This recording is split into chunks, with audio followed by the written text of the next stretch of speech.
Hello and welcome to Grumpy Gamers. You're here with me, Pete, and along with me this week I have Ben. Hello. Eddie. Hello. And Kirk. Hello. 2 weeks in a row. Loving the new commitment. Love that. It's virtually unheard of. Got to try. Got to put the effort in somewhere, haven't I? Yeah. And I mean, Does that mean you're not putting the effort in anywhere else? Absolutely. You should see my job, You my should main see job. his relationship. It is intense. With his roommate. That's why she's my roommate. Very good. Oh dear. Oh dear. Well, we did kind of lure you back in with the fact that this is our 117th episode, or 117, if you will. So it's a bit of a Halo special, isn't it? It is. It is. Yeah. And, I mean, on that as well, I don't know. I don't like to promote the side hustle that I do. Fucking You love do. to promote it. You do. Yeah, As soon as I everybody. saw the note on the dock, I went, here we go again. Cracking his fucking brain. Anyway, shut your fucking mouth, Eddie. I will be doing a giveaway soon in the next week or two for a signed copy of Halo 3 as a framed game. Because I do this thing called Frame a Game, and it's been signed by Master Chief, who is Steve Downs. So Nice. yeah, I'm gonna That's be doing pretty that. fucking cool. That's off the back of a Last of Us one that I've just done, signed by Neil Oh, Druckmann. yes, that's a huge one. I know, right? Yeah. Absolutely massive. Yeah, fucking love that one. And it's even better because you also got me a signed copy of Last of Us 2. I mean, and I got myself a couple of signed copies. I mean, it had to be done. It had to be done. So I celebrate the fact that you're doing that giveaway. Yes. Yeah. Also, Ben's still going to put his name in the ring for it, you realise, but... Yeah, I'll still be in there to get a second copy. yeah. Perfect. And I suppose on the same note, we should say that our feature this week is going to be a quiz on Halo. So we're expecting huge things from Kirk on that, obviously. Massive things from Kirk. If Kirk doesn't get 100%, And Ben, you played a lot of it as well. I'm going to do shit here. I think I played one campaign and that's it. I've played most of them, but I don't remember anything. I'm genuinely nervous about this because I don't know what's been put together for this. None of you but me have any idea. Oh, the small ones are grunts, aren't they? That's not something that comes up. But yeah, sure. Anyway, That's my knowledge as well. Hey, reword the questions. Pete, do something. There's a gun called the Needler. Just work that in there. To be fair, there almost was a question about the Needler, but it got cold. But How many needles are in the needle? Yeah, I bet that's what it was. 30. to make you no, it's nowhere near that. To make you close. a bit less nervous, and to let everyone at home know, actually, it is multiple choice. You can play along yourself, and we would be more than happy to hear how much better than Eddie you did. Don't say Eddie. I'm gonna get a quarter. Say Eddie and Ben. I'm predicting a 0 score from myself and Eddie. No, I'm expecting Kirk's going to get 100%. I'm expecting you both to take Ben, it if we really get close. 0, then think how bad we've done. Because Yeah, it's this- multiple choice. Yeah, Ben. the worst. There's 7 Yeah, questions, and you got a 25% chance. Yeah, on each come of them on, individually. Ben. Come We on, we like- got to get one there. Oh, we've got to get one. Got to get one at least. Even if least we a just one. go A. That's the target score. Okay. Oh yeah. All right, okay. B. My Pete's reaction. B. The game begins. Anyway, before that, we've got the news, the new releases, and a bit of what we've been playing to go through. So, shall we get cracking, boys? Yeah, Let's do it. let's do it.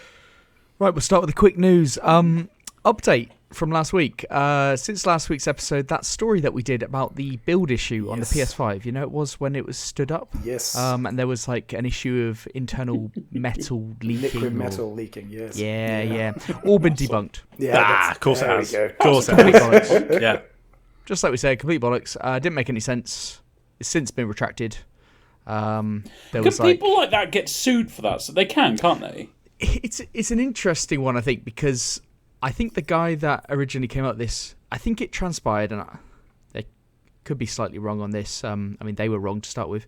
That it's something like he was a repair guy, Yes, yeah, I and think he that was was it. saying that when they were being repaired, when they had previously been repaired, there was then this issue from shoddy Yeah. repair work, maybe, or something like that. So. I don't know. It does sound to me like if I was that website, I'd be like, oh, fuck. Because what they did was they updated their article with like almost a thing at the top saying, this has since been found out to be incorrect, blah, blah, blah. But they kept the article below that. Brilliant. Really? I assume they've taken it down fully now, but I know it's a weird one. Surely you'd be up for some kind of defamation there, but I don't know. It all came and went pretty quickly though. Yes. Yeah. Blink of an eye. So my PS5's safe, right? Safe, Kirk. Safe as alright, houses. Good. Yeah, good. So Good. do not worry about it. I'm going to count that, Kirk, towards last week's tally of you mentioning that you have a PS, because that was Fucking hope you completely do. unnecessary just to say, so mine will be okay. I mean, what was the point in that? For this very dickhead, reason. man. For this very reason. Eddie, it's just further promo, but of himself in this case. That's what it is. He's a promo machine. Never stops. Right. Next one, Dragon Ball Z Kakarot. The next gen update came out. Eddie talked about that last week in the new releases, and it supposedly fucked up the Xbox version of the game, so people couldn't play it at all. Fantastic. Jesus. So updated the version and just fucked up. I don't even know how that happened. How the fuck does that No. happen? Like, Yeah. It's quite impressive. you release really. it. Yeah, I mean, it is quite impressive that got through any type of testing. By the way, it's Kakarot, not Kakarot. I did think that. Kakarot. It's misspelled on the dock for everyone listening. It's just patently There you go. misspelled. Yeah. Anyway, at least I fucking played the game. All right. Jesus. You know what? I feel devastated that I've not managed to play Dragon Ball Z. Yeah, same. It's actually a good Dragon Ball Z game. Yeah, Dragon Ball Z's not that good wasn't though, the is it? issue. Yeah, Yes, it's no thank big you, thank bar you. to leap over there, is it? That's true. It's not a huge bar. Well, actually, Dragon Ball Z Fighters is good as well. It's not my Supposedly. IP. It's just not my IP. That's the thing. Anyway, Yes. now for some not quite news. Redfall release date is supposedly going to be the 2nd of May. Obviously, we're going to find out towards the end of this month with the Xbox Showcase. But supposedly 2nd of May with early access coming on the 28th of April. Nice. This is according to industry insiders. And When's it's several people. the showcase again? 25th, 25th. I believe. Good job. Yeah. Nice. Yeah. Yeah. Not long to go, and that I'm really looking forward to that one. Actually, really, really looking. Yeah, but they're forward not talking about Starfield, are they? Which upsets me. to it. They're not. That's That's the- going to be in yeah. a separate Yeah, event. they can do a separate one. But still, I mean, you get info on Forza Kirk. Yeah. It's going to be. Yeah, I'm- Forza. I'm actually really looking forward to Redfall. I mean, it's going to come to Game Pass, isn't it? So it'd be good It to is, jump yeah. in. Yes, and they're also talking heavily about Minecraft Legends. Is it? So not particularly. Eddie's interested, but favourite game. What? You like, do love a bit of Minecraft. you like don't you love a bit of Minecraft, but you don't like to play it because it's a kids game and you Yes. don't want to be shamed. Yeah. Oh, Oh, Someone's microwave. might need to pause here. I think we do, yeah. Next up, we have Call of Duty Modern Warfare 2 is officially the biggest selling game of 2022 in the US. doesn't surprise me. Great work. Yes. Yeah, I'm not sure that is surprising, but it is officially, so there we go. Yeah. John Carpenter has suggested that a Dead Space film is in development as well. Now, that may kind of make sense, given that Dead Space is having this resurgence, and it comes out very soon. Yeah. 26th, isn't it?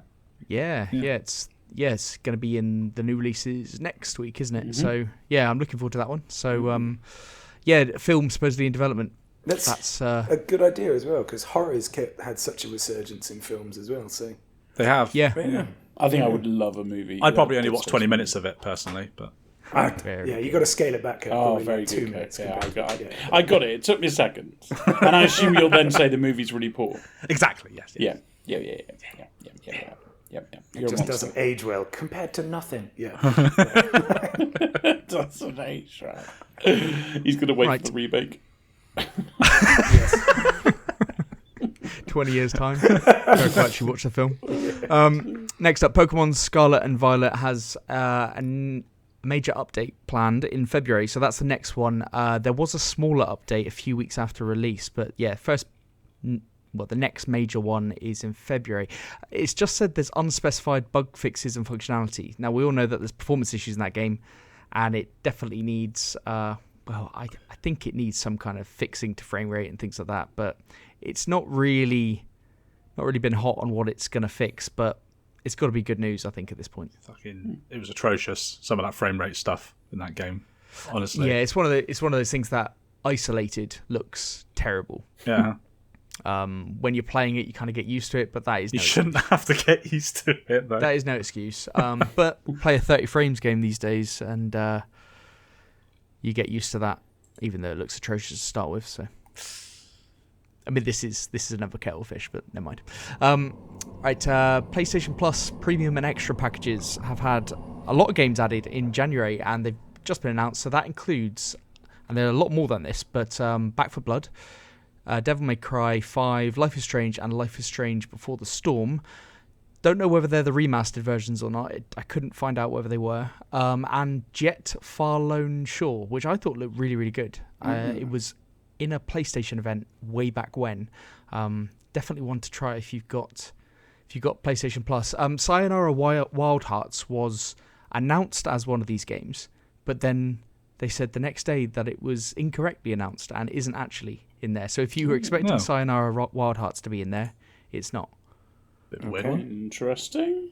Yeah, I mean it's like a really highly rated game. It's only about 2 hours long, but it would have been interesting and good to be in the service. But no, yeah, it's only about 2 hours long, I think. By the way, I do love that Back for Blood is now on another streaming service, like like a games service, because it was on at Game Pass, wasn't it? And it's obviously not sold well at all. So it's like, I think it's a much better game. The issue they've got with these like live service games and games like that is they release them and they're not ready. I mean, you and Eddie played it just a little bit, didn't you? Yeah. And you didn't like it, and didn't like it, but it was just a little bit of fun for what it was. Didn't go into great detail on the game itself, but it played well. It was working and fine. I just don't think. I think it had. I think it was that whole. It's not Left 4 Dead. It didn't feel like what they were intending. What they hoped it would. That's what I heard as well. I mean, I think they've added a hell of a lot of more content since then, and I think that's the big thing. So now it's like a more complete game. If you like it and you're playing through it, there's way more to do now. Okay, I see what you mean. This might give it a bit of a resurgence, I think, because it probably did a lot worse than it deserved to do, I would imagine. How many live service games like either fuck up the launch or fuck up the content coming out afterwards? It's never seems to be on the money. Don't get me wrong, like they recover sometimes, but I can't remember the last bloody live service game that brought out content straight away that everyone was happy with, and then they just kept on feeding content. No, it's almost like they have these games and they've been in development for so long, they've spent so much money, there's pressure to get a return to reinvest into the game. Yeah. And well, look at Halo. I mean, it's a prime example. Yeah. Prime example of needing to release. And see if you have these companies that then they have a set release schedule over a couple of years, and if they shifted all of those games back by 6 months, yes, they'd be better games, but their cash flow would be hit by 6 months. It's just not how it works. So yeah, it's unfortunate, but anyway, big month for PlayStation Plus, which is about time, I think, for them to have some good additions. And the last one is something that Kurt kind of brought to our attention a couple of hours before the podcast, and that's the Starfield key art. Is supposedly on the back of Xbox Series X boxes now, following a picture posted to the Starfield Reddit. So, do you want to explain this one, Kurt? Yeah, well, it's just I initially saw it on Twitter, and I can't remember who posted it, but they put the source, which is the Reddit post, and it's on the air quotes here official Reddit Starfield. And basically, it looks like a Series X box. And on the back, currently, they've got Halo Infinite, which is what they had prior to the Series X the Series X and S's releases. Obviously, Halo Infinite was supposed to come out as a launch game, but it was panned and obviously delayed, as we all know. But these things, they print their boxes in China. They obviously get the consoles put into them, and it takes months before they actually come into rotation. So nothing's official. But if they are planning on releasing Starfield in the first half of 2023, it would make sense that this is the kind of time that this is finalized and getting those consoles out. So. Definitely would make sense, wouldn't it? And you get the sense from everything going on now with Xbox, with the announcement of these events and a separate Starfield event and things like that, that the fears of Starfield being delayed till 2024 are probably not. Yes. I don't think it's going to. I think it's going to have its own showcase or something. Yeah, and so exactly, yeah. So it's looking 2023 is looking likely. That you're thinking about their schedule over this year, and something around June through to October makes sense, doesn't it? Yeah. So find out soon. Good indication. E3 season. E3 season. Yeah. I wonder if they will give some kind of indication, even though they don't talk about it directly at the 25th. I bet they will. There'll be a little offhand comment that says we'll be talking more about Starfield on later in the year or something. Yeah. That'll probably be it. Hopefully not too late. But anyway, that's the quick news for the week. Yes, indeed. Well, on to the main ones, and I've given myself the fun task of using the games company I can barely pronounce for mine. So, Ubisoft cancels 3 unannounced games and has delayed Skull and Bones again. Lovely. Yeah. So this, I'm sure everyone's devastated. So this is following some disappointing financial results for its most recent quarter. And when they announced the news, they said they were facing major challenges as the industry continues to shift towards mega brands and long-lasting titles. This has been compounded by the underperformance of recent launches, including Mario and Rabbids, The Sparks of Hope and Just Dance. And it said that the increasing pressures have triggered a full review of the revenue prospects, leading to increased cautiousness over the coming years. And that's led to them cancelling 3 games on top, or 3 projects even, on top of the 4 games they cancelled last July.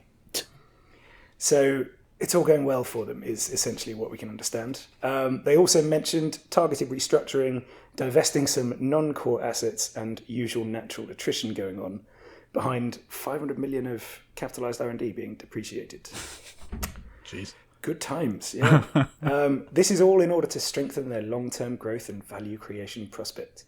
Doesn't sound like it, if I'm being honest. But nonetheless, what we do know from this is 3 things have been cancelled, and Skull and Bones, which was revealed in 2017, is now being pushed back. Can we do a petition to get rid of it? Just stop it. Just cancel that one, guys. Just you didn't need stop to do anything else. Just stop telling us it's delayed, and just move everyone to a different project. Something, anything else. Bones and Skulls. Very good, Kirk. Bones and Skulls. Thank you. This time it's an undead pirate game, and we'd all be much more for it. Anyway, obviously, they ended all of this with another quote saying they believed the players would be positively surprised by the evolution of their portfolio, which was immediately followed by company stocks falling by 19%. Yeah, it's gone really well. So we then saw Yves Guillemot send an email out to all staff where he says, "Today more than ever, I need your full energy and commitment to ensure we get back on the path to success. I'm also asking that each of you be especially careful and strategic with your spending and initiatives to ensure we're all being as efficient and lean as possible. The ball is in your court to deliver this lineup on time and at the expected level of quality, and show everyone what we're capable of achieving." Good pep talk. Yeah. Yeah. I think this is really shit. But yeah, it's not gone well. It's definitely not gone well. So this is bad news. Ubisoft seem to be fucked. Yeah. They're not doing great, are they? They haven't been for a while. Yeah, the stories this week has talked about underperformance of games and things like Mario plus Rabbids Sparks of Hope, which to all intents and purposes seems to be a good game. But the first one obviously had more of a draw to it because it was new and fresh. This one I think is underperformed, it would seem. They thought that they had a very large install size or very large sales on the first game because they discounted it so heavily. But Ubisoft games as a whole have just been suffering a little bit. Ubisoft make decent games, and I think it's a fallacy to be thinking that Ubisoft games are getting worse or whatever, but they have this kind of formula of loads of icons on the map and all this kind of stuff, and they also have this thing of games being discounted heavily after release. And that all kind of turns off people buying your game at full price, and therefore they don't get the returns that they're after. And I think this is just a shame for everyone that seems to be working at Ubisoft, that now things are a bit in doubt. I do agree with you, and it is quite sad when you think of it like that. But of course, you did mention Mario and Rabbids, which won Best Strategy Game at the Game Awards, and suddenly they can all burn, they can sink. No, I'm sort of joking, but seriously, come on. That was the Game Awards' fault. That wasn't theirs. Well, I suppose the thing is, they do also mention the roster coming up for Ubisoft, and it includes Assassin's Creed Mirage, the Avatar game, and Skull and Bones, and those are the ones they list as named. Like, that's not... I don't know about you, but that's not that attractive a proposition, any of those. It's not strong, is it? No. I mean, Assassin's Creed Mirage, that's supposed to be something people were looking forward to, right? You'd think. It has a big following, yeah. Big franchise, sells a lot. Yeah, okay. But the Avatar game, I mean, I know the Avatar film has done excellently. Really well, yeah. Yeah, huge numbers, all this kind of stuff.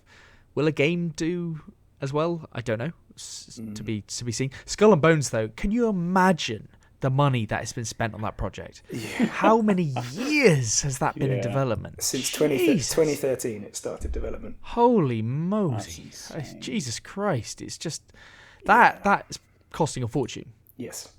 And they're not gonna, so they have to release it. They have to, because they just have to get some money. Yeah, they have to recoup. It's going to make a huge loss. Yeah.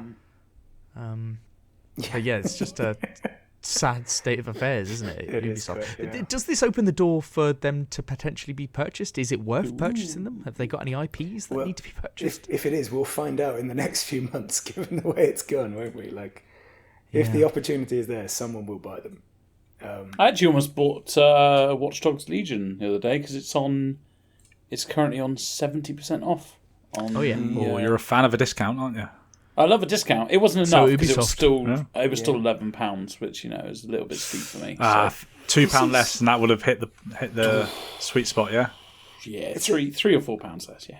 It's a good point you make, Ben, about the post-release discounts, though, because obviously the easy comparison for Eddie and I is RimWorld, which barely ever does a discount, and it's because they see it as respecting the people who pay full price. Whereas I suppose what Ubisoft have done to themselves is suggested there is no respect for you paying full price, so why would you? That's true. Let's take weeks? Mario plus Rabbids, for example. That was always, you could, after a while, you could always get that on sale at some point for about $14.99. Yeah. The first one, this is. So therefore, this second one will follow the trend. You know it will. I mean, I quite fancy playing this game. Not now, though. I'm not going to pay 40, 50 quid for it, but it will be, cheap as chips down the line, you'd imagine. So, and things like Just Dance, that kind of franchise, there will come a time where people aren't purchasing that game. Like, that I know it does numbers. It really does do numbers, but it's going to come a time where it just doesn't.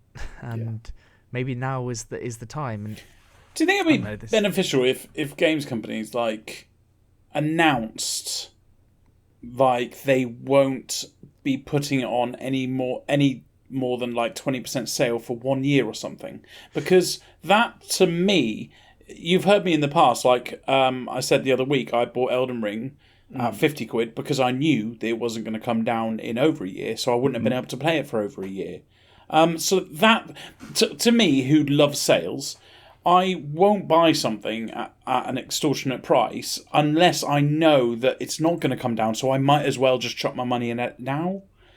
I think it's a good point. Yeah, I think I personally would benefit if a developer literally said, here's our game, at 9 to 12 months we might bring our first deal in. And if that was truthful, for example, if they'd kept to that in the past, then I would, evaluate and probably buy it at full price. Because what if they met? I mean, I thought about something similar, but I thought if they kind of cut the middleman and they went, our RRP for this game will be £30, and we will not be shifting from that price. That is the price, and that will be our RRP. And I wonder what the reception would be to that, because then you'd be going, okay, that's a nice price for a brand new game, and it's not going to come down in price for the next 18 months or something. I'll go in for that. If you did that with an absolute full price game, it might be a different story, because people would be like, well, okay, I'll just wait for somebody to trade it in. Yeah, there's always Can I getaway just say something on that? Callisto Protocol? That was much cheaper than what full price games are at the moment. Yes. A new IP. Granted, it's a studio that aren't established, but that's a £45 was the base price for it, wasn't it? And it was a lot more appealing. Yeah. But it was a shit game, Kirk. So yeah, that's true. Don't I mean, I've still got to play it yet, but don't you start, boy. Don't you start. We'll be talking about that later in the news, but yeah.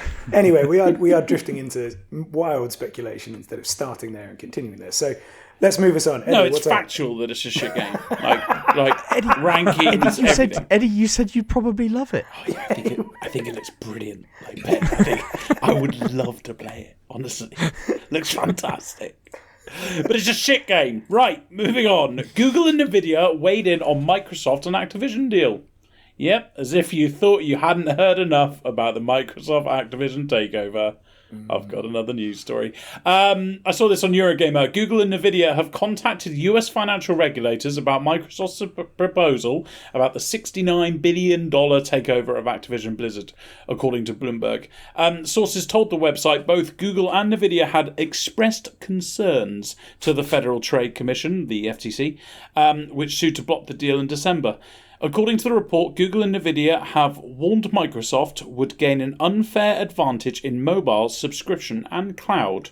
But Nvidia stopped short of opposed to the deal, instead opting to hammer home the importance of equal access to gamers. So some big dogs have waded their opinions in there. yeah. Does anyone care? It's just I don't know what it means. Like, does it matter? I don't know. It's a big thing this week, but it's funny. Are we all thinking this is just going to go through no matter what? No, because apparently Europe, I can't. Is it EU Commission or something like that? They're apparently putting something together to show that they aren't too keen on this going through themselves. I'm kind of with the. I mean, what do we know? But I'm kind of on the Eddie camp that it will go through. There might have to be some concessions or something, but you're just thinking it will. You're just thinking, oh, this is just holding it up, or people doing their due diligence, but eventually it will go through. If it doesn't, it doesn't. Jobs. But you would assume that going to the table, putting in the offer that Microsoft expected this to go through. Yeah. So, and they will have. They would have had all the advice in the world on this. Also, what are Google talking about with the whole cloud unfair advantage thing? They fucking had their chance.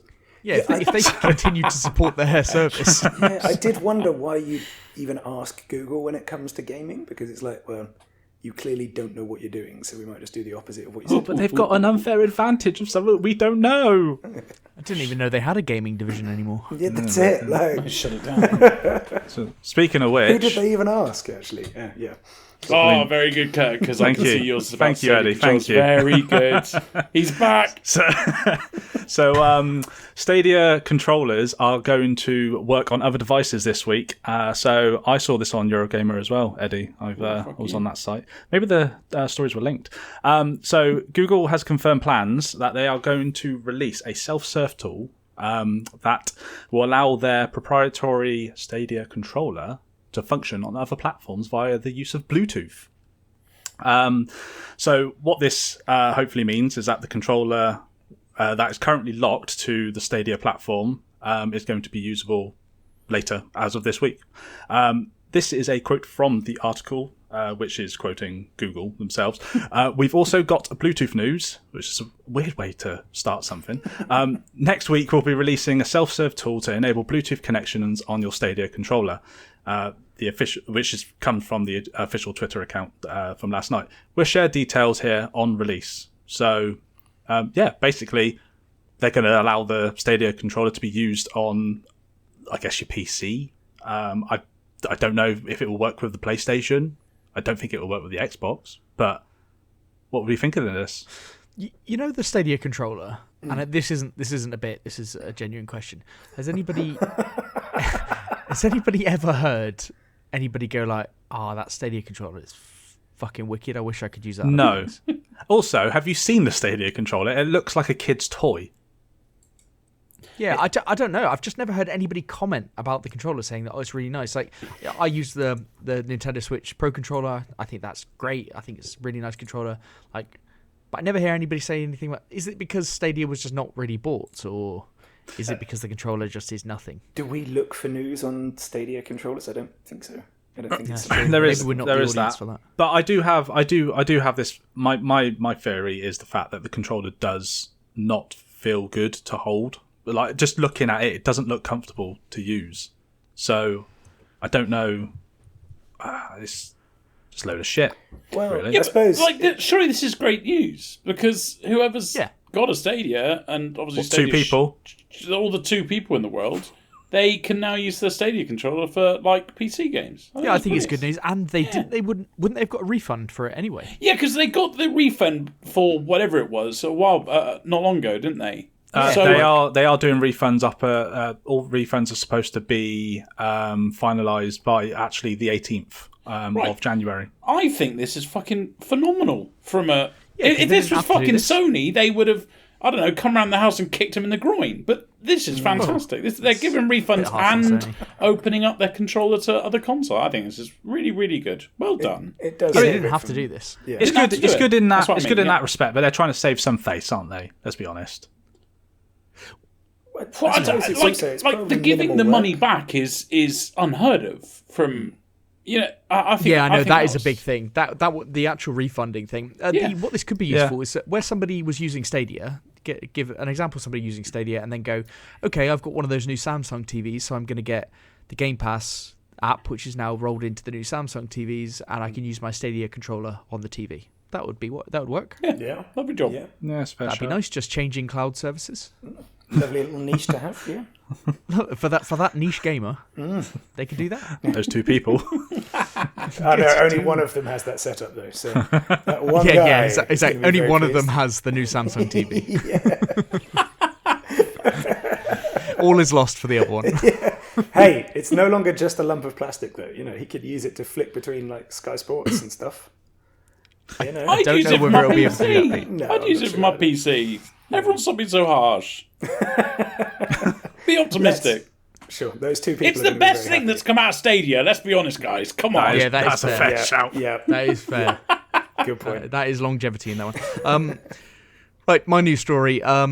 Feeding on from where Kirk mentioned Callisto Protocol before. Callisto Protocol underperforms with around 2 million in sales. So supposedly, Shit game. Fucking hell. Shouldn't pause, Ben. Don't give him the opportunity. Don't give them the time. Let's give them the keep time. plowing forward. Callisto Protocol has sold 2 million units at the end of 2022. This seems to be well below internal expectations of a crazy 5 million in sales. So they're expecting 5 million supposedly. The source for that is Samsung Securities, and they are a Korean financial investment business. There are also reports that the game cost $162 million. And the source for that is MK Odyssey, which is a Korean news site.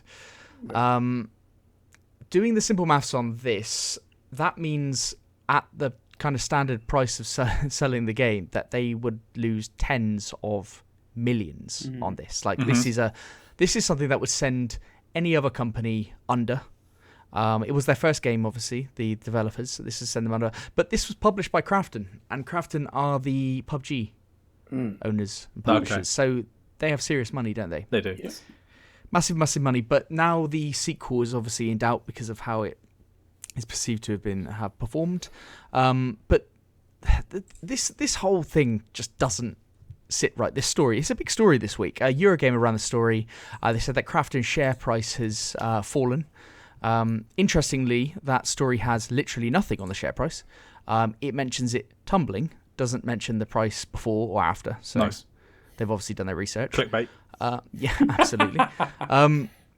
Also, this whole expectation of 5 million in sales. Now, if we just take that on face value, that is correct, and that was their internal expectation. This is in the survival action horror genre, Yeah. which is isn't the biggest genre of games. I mean, it's not a small genre, but it isn't the biggest. And to put that in perspective, compare that to Resident Evil 8 Village. That sold 6.4 million units by June 2022, and it came out in May 21. So roughly a year. Yeah. It sold 6.4 million units. So what this website, what Samsung Securities have said is that it's performing below expectation of an expectation of 5 million. It doesn't really say when that was 5 million to when. Yeah. Forever or to now, because it's only been out a couple of months, so it seems crazy to expect 5 million. This is also at the end of 2022. Didn't it come out in December? Yeah. Exactly. It's been out a month. Precisely. Were they expecting there are stories everywhere about in this. 3 weeks? Exactly. There are stories everywhere about this and saying underperformance, they expected this, blah, blah, blah. And even if they expected that over the lifetime of the game, which it could get closer to with discounts and things like that, but selling 2 million up to this point in, a month and a half or something? Yeah. That's not too bad. But it's just because it's the return on investment, isn't it? It's like you said, it costs so much to make. And because let's not forget, it was a reduced game price as well. It's not the £70 price tag. I'm still calling bullshit on this one, though. There's no way. Like, the start of this is by the end of 2022. There is no way they thought they were going to sell 5 million units in 3 weeks. Thank you, Pete. This is a story. It's been running everywhere, and it's said perform below expectations, blah blah blah blah. I'm calling bollocks on both of these things. They didn't expect 5 million units, probably ever. But even if they did, not in any short space of time. So there isn't a reason to think that necessarily it's doing that badly. Maybe you sell a certain percentage of the game in day one sales, and maybe that's why. But this isn't explained in any of the articles. And secondly, it cost $162 million to make. Yeah. This Korean website said that. Okay, I mean that may be true, but 162 million on your first game. Yes. Are you mental? Bullshit. Yeah. Bullshit. Because they're selling it. Kurt, you made a great point earlier. They sold it about 45 quid. Yeah. So that just means that their projections are slightly off, and they just don't make any money. They make serious losses. Bullshit. Absolute bullshit. What I like about this as well is Dead Space apparently made over 1.4 million copies. Dead Space, the original. There you go. So I just don't understand how this has become a story where somebody just says something. We should just make something up. We should just say something. We do and just say all the time. That's the story now. Callisto Protocol cost £11 to make. There we go. They may have I think a lot of these websites, and this could be completely true, everything accurate, blah blah blah. So we don't know, but they seem to just take other websites, source them, and that's the whole story that's then written. And to me, the numbers just don't add up. It seems nonsense. And yes, I'm a Callisto Protocol fan, so obviously I'm going to say that, but it just doesn't make none of this makes sense. Yeah. That's fair. I'm still gonna play it though. I've got it, by the way. I do have a copy. You've got it? Yeah, I have got a copy. Oh, cool. Are you going to play it before Dead Space? Yes, it will be, because I'm not gonna have time to get through it before Dead Space. Yeah. So you're going to play Dead Space first? No. I'm going to play Callisto Protocol. I'll get Dead Space later on. Okay, cool. So, but yeah, I do plan on doing it. I got it for my birthday last month. So, got no reason not to. And you plan on doing Dead Space remake? Yeah, well? Eventually. Yeah. Oh, eventually. In just enough time for him to say this hasn't kept up with recent times. Yeah, I can't wait for Kurt's opinion on that. Yeah. In 2029, when we're on episode 10,000. I thought Kirk was day one. He's delayed this now. He's slowly shifting this back so that we never remember it and he never has to play Dead Space. No, I will play it. I promise you. Yeah. For 20 minutes. For 20 minutes, yeah. I'll be buying it on the Series X, though, not the PlayStation 5. Then insult us. And, yeah. And if Callisto Protocol, if they did expect 5 million in sales, I wonder what Dead Space Remake is expected to do in sales. Also, I just did a quick quick Google.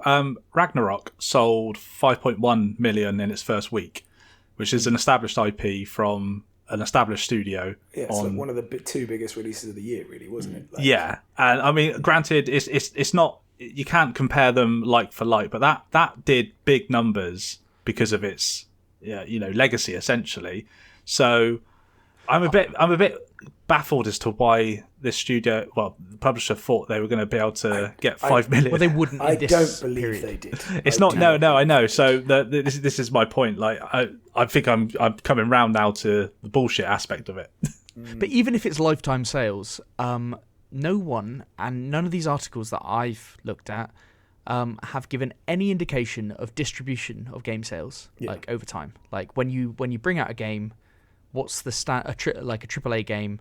What's the standard distribution of percentage sales of the overall lifetime sales over what period of time? Like, there's no indication of that. It's just, it's sold 2 million now, so therefore it's underperforming. Okay. Now, the thing is, it's not going to have been doing as well as they hoped because the review scores were so mixed. Yeah, absolutely. Like, and PC release was crap. Yeah, that is going to hit it. So actually, I think 2 million, if that's what they've done, is pretty damn good. I think so. Yeah, especially for the quality of game you're getting, definitely. Eddie, don't you start, buddy? Don't you? See, that is one of those sincere, sarcastic moments that I just cannot tell right now. He's a tough read, is Eddie? He's a big tough read. All I know is he's trying to avoid the first blurb on the new releases because that's what it is. There's a lot of long words in there. Yeah. Let's get there then, Pete. Let's get there. What? It's not. Are you talking about the word Indonesia? Yeah, there you go. You managed. I've been there 3 times, for fuck's sake. Oh dear. Right. New releases. It's a good week this week, boys. It is. Why did it sound like you were about to go Mario? Then? That's so true. That's so true. Yeah, really happy with this because we've had 2 bad weeks, which we always expect in January. But January, it's already picked up. There you go. It's going to be a good year. The first one, A Space for the Unbound. Coming out on PC, PlayStations, Xboxes and Switch, January 19th. A slice of life adventure game. Slice of life, that's nice. With beautiful pixel art set in the late 90s, rural Indonesia that tells a story about overcoming anxiety, depression, and the relationship between a boy and a girl with supernatural powers.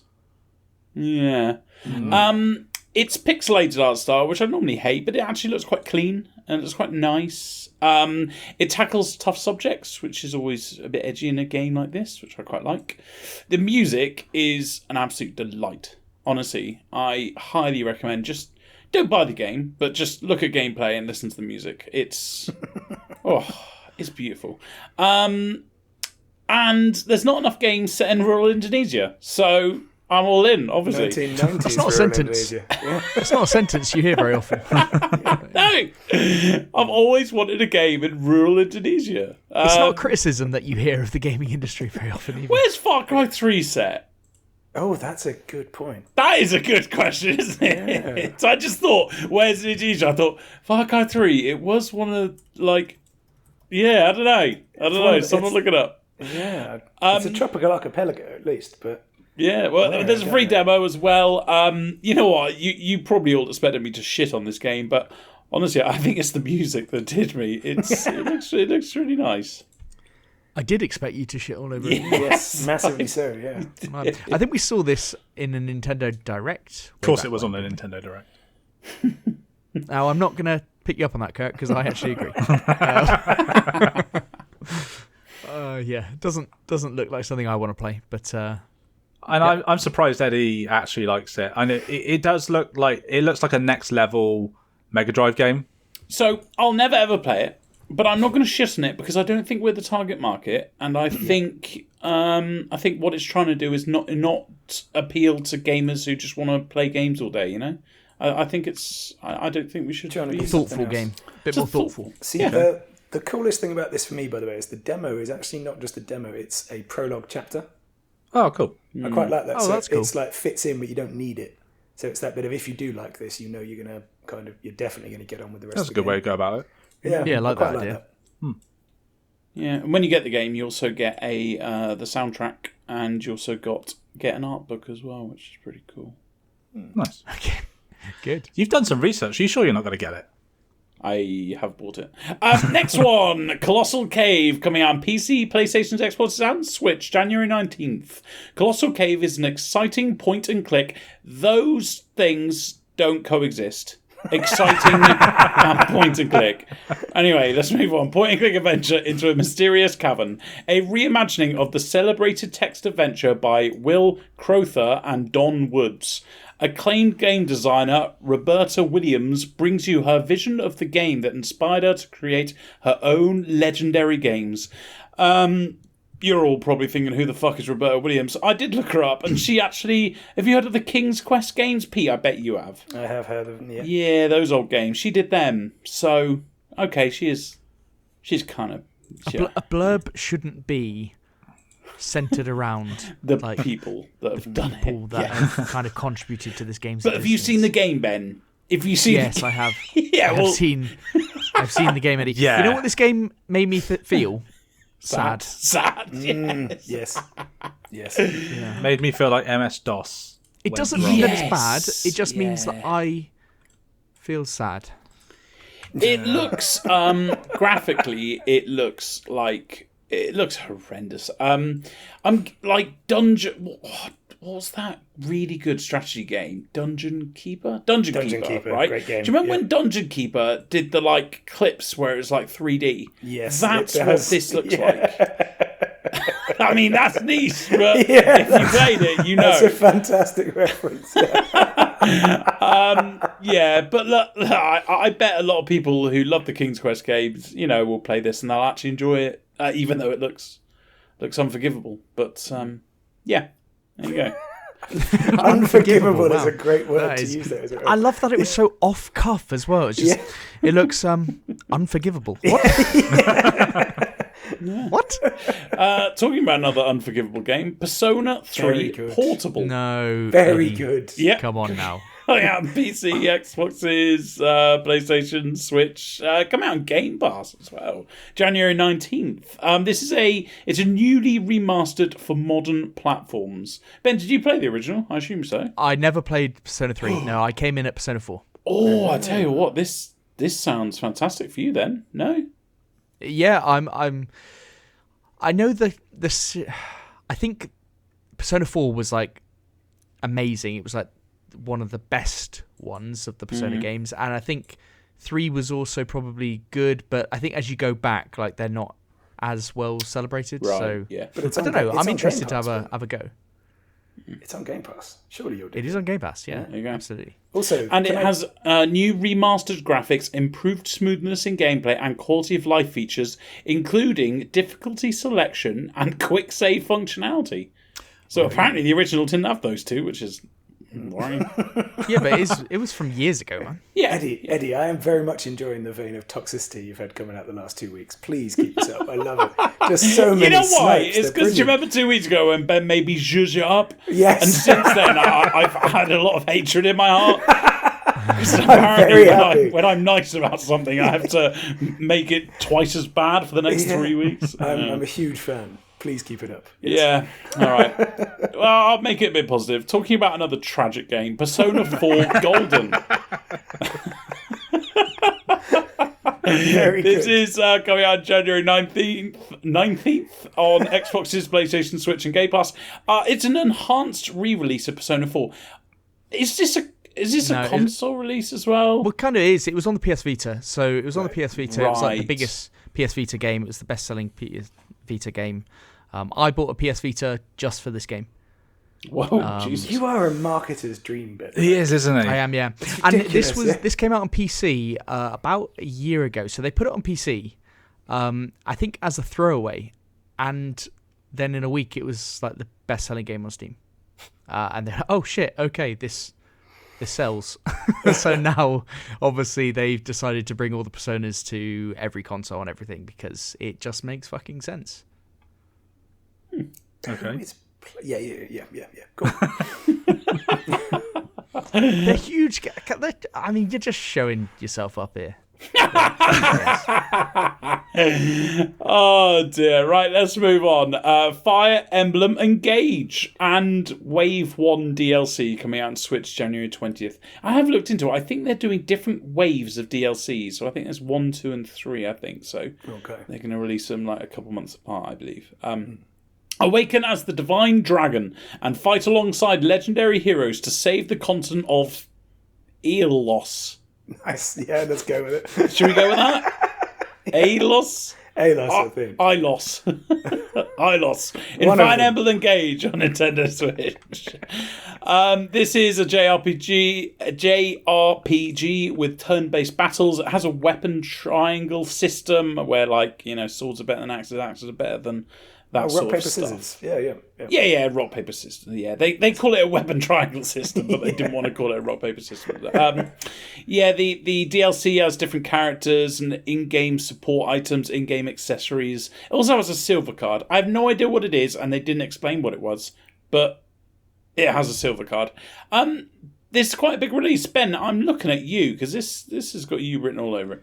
Yeah, so I've played the last 2 Fire Emblem games, so I'm not the biggest Fire Emblem fan, as in I haven't played all the historic Fire Emblems. Right. I just haven't been able to on the consoles or whatever I've had. But I've played the last 2. Three Houses I thought was fantastic. I loved the look of that one.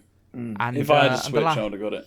The last one, the Dynasty Warriors type one, I thought was excellent as well. Really, really good. The DLC that is coming out with this one, I think, allows you to be one of the Three Houses main characters, like whichever one you choose to be. So like Claude was my man. Yeah. So that would be awesome to be. This is a mainstream the main franchise game of Fire Emblem, the newest one. It looks like it's going a bit more back to its roots, supposedly, as in prior to Three Houses. I mean, for these kind of strategy tactics games, they're huge games for the Switch, and it does interest me a lot. I just don't. I'm playing quite long games at the moment, and this is going to be a long ass game. I don't know if I can fit it in. We got new games coming out around the corner. I'm still working on Marvel Midnight Suns. It's like, can you fit in another big game? I'd love to, but it's a big commitment. The characters, Ben, they have Edelgard, Dimitri, Tiki, and Claude. Yeah. Which, by the way, I mean, if your name's Claude and you're up against those exotic names, you got to feel quite sad. Yeah, but Claude's so fucking cool. He hasn't got a cool name.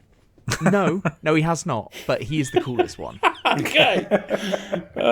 I expect Claude is like a maintenance manager. The guy that you call if a light's gone off or something. Have any of you guys ever seen that thing that was shown up in like a really old game released in Japan? It was a baseball game where they had to like make up American sounding names. And they are hilarious because they're so close but not quite. So it's things like Hobbit instead of Robert and stuff like this. And I always wonder if like using names like Dimitri and Claude, they're just picking from Japan, from that side, and going, I think this sounds cool. Whereas all of us who know the name Claude go, oh, that's just an irritating French person. Yeah, I just think of the guy from The Apprentice. Yeah, that's a good one as well. And I wonder if like we'd do very similar if we were picking names from their side. We'd just end up with ones that were like Dumpy. Just a cultural thing. Yeah, go, that sounds cool. Yeah. I mean, I can't think of one Japanese name. Well, it's the same as the like Asian tattoos where people get soup instead of like bravery or whatever because they don't understand it. You know, well, it's like that's not fair. Maybe they like soup. Fair, but that could be what it is. When you play the Persona games, like they reuse the names on different characters in different games. It's really like Yusuke or whatever is used like on multiple characters throughout the game. It's just so weird. They settle on their names and go like, these are good, cool names. We're going to use these for all of our characters going forward. Sid is the best in Final Fantasy, and he's in every game. God. There we go. Sid. Oh, was he the lion thing? No, he wasn't. He's the Asian guy in 7. But there's a Sid in. Who was the lion? That was like Mao. Sid. Oh, that's it. I was getting there. Nanaka's a beast. Yeah. Anyway, he's no Sid the Sloth, but yeah. Let's move on. Right, next one, another biggie: Monster Hunter Rise, coming out on PlayStations, Xboxes, including Game Pass, January 20th. So yeah, it's just a console release. It came out in March 2021 on Switch. I'm all in with this. I think I'm going to get this. I think I'm going to pre-download it. I haven't started pre-downloading it yet, but it's given me the option. Ben, do you recommend?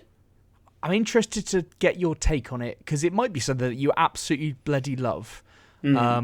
Or you might be like, what the fuck?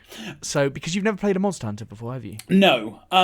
I think this is the kind of game that if I'm into it, I'll be all into it. Yes. If I'm not, because precisely that. for example, right away I don't like the art style, but I know that if I'm going to look deeper at the mechanics closer to the time, so I get the excitement, and then I go and play it. So I'm hoping It's got incredible I'm all depth. in. It has got incredible depth.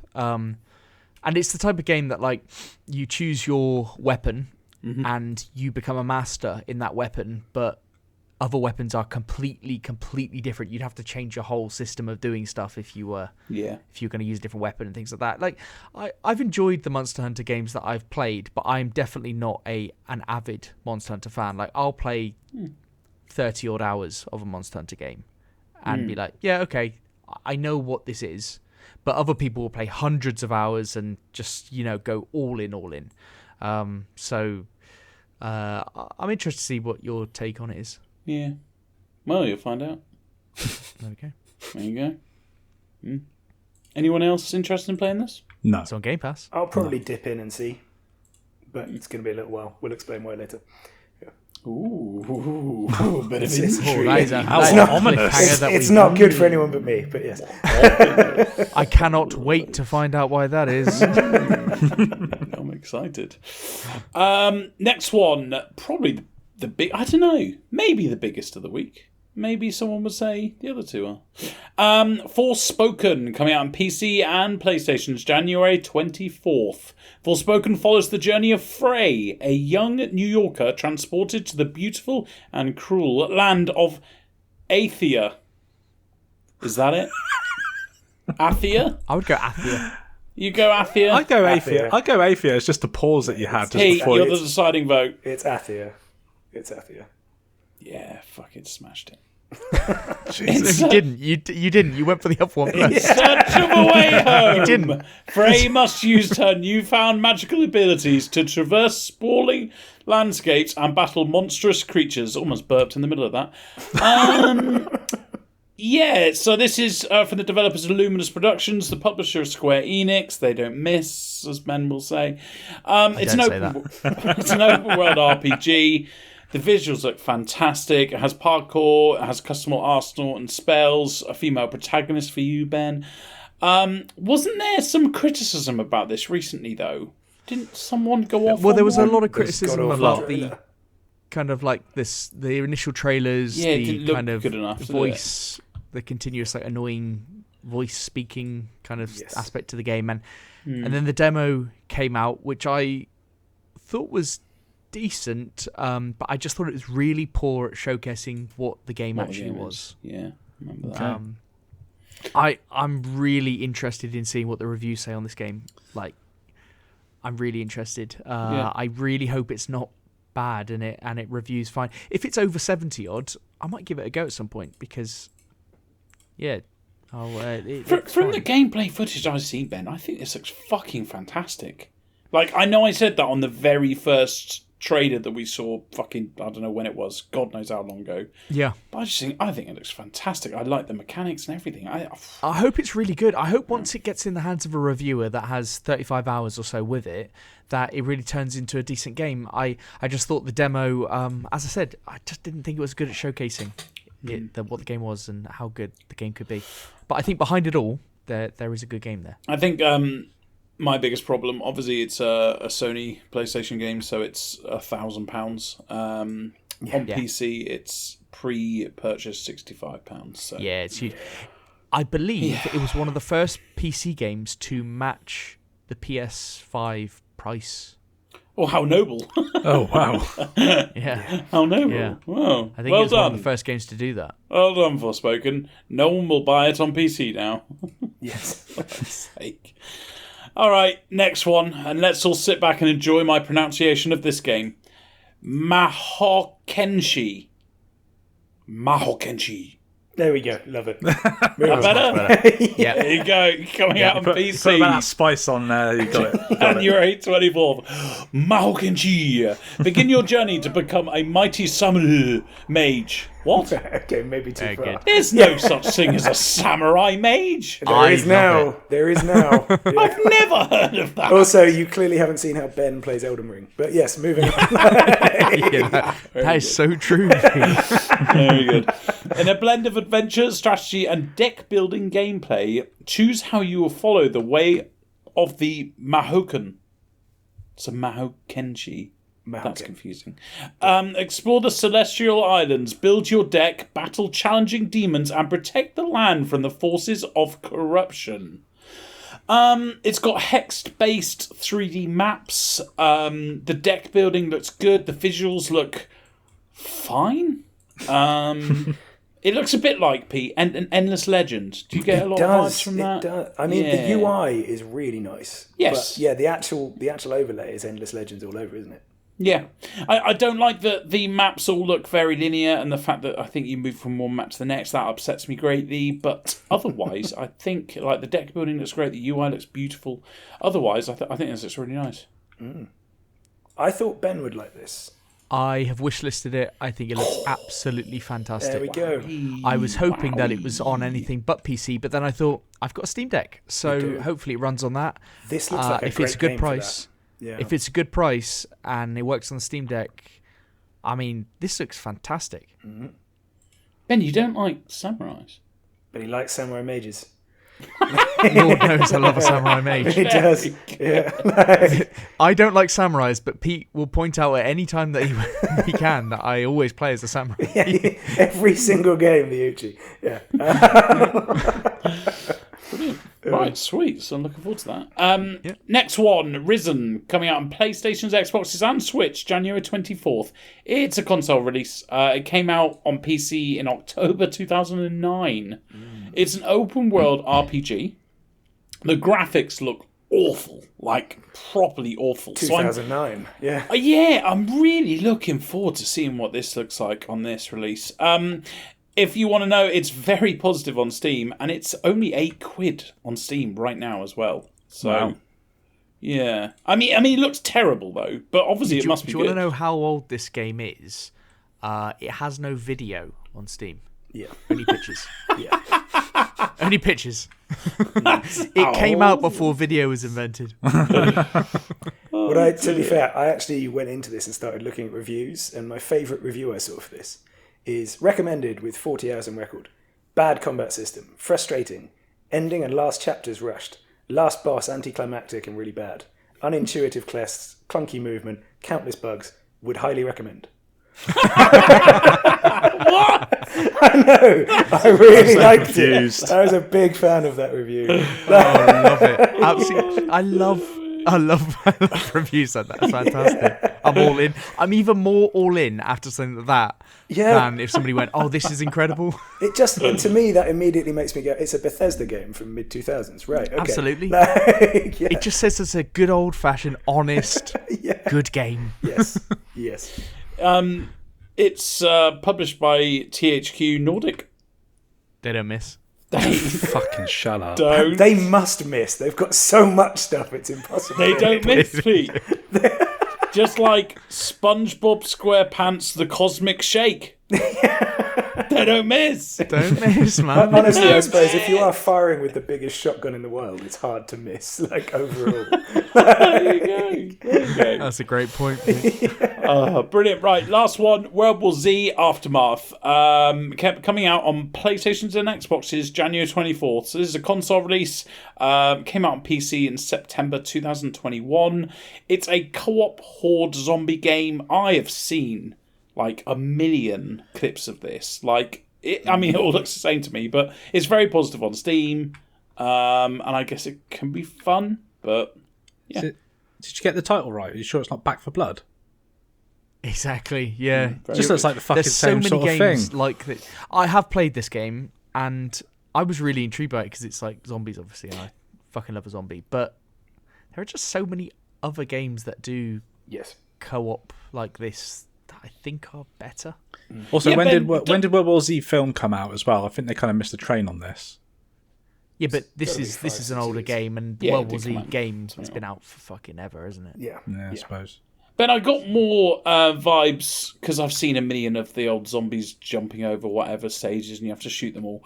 I get more vibes of Days Gone. Is it Days Gone? What I'm thinking of? Yeah. Because that's got hordes, isn't it? That come and attack you.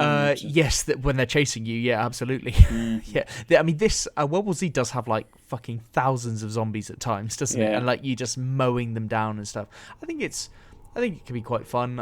As I said, I dabbled in it, but I just think it feels quite dated when you play it, actually. And I know it is dated because that World War Z came out a while ago, but it does feel it.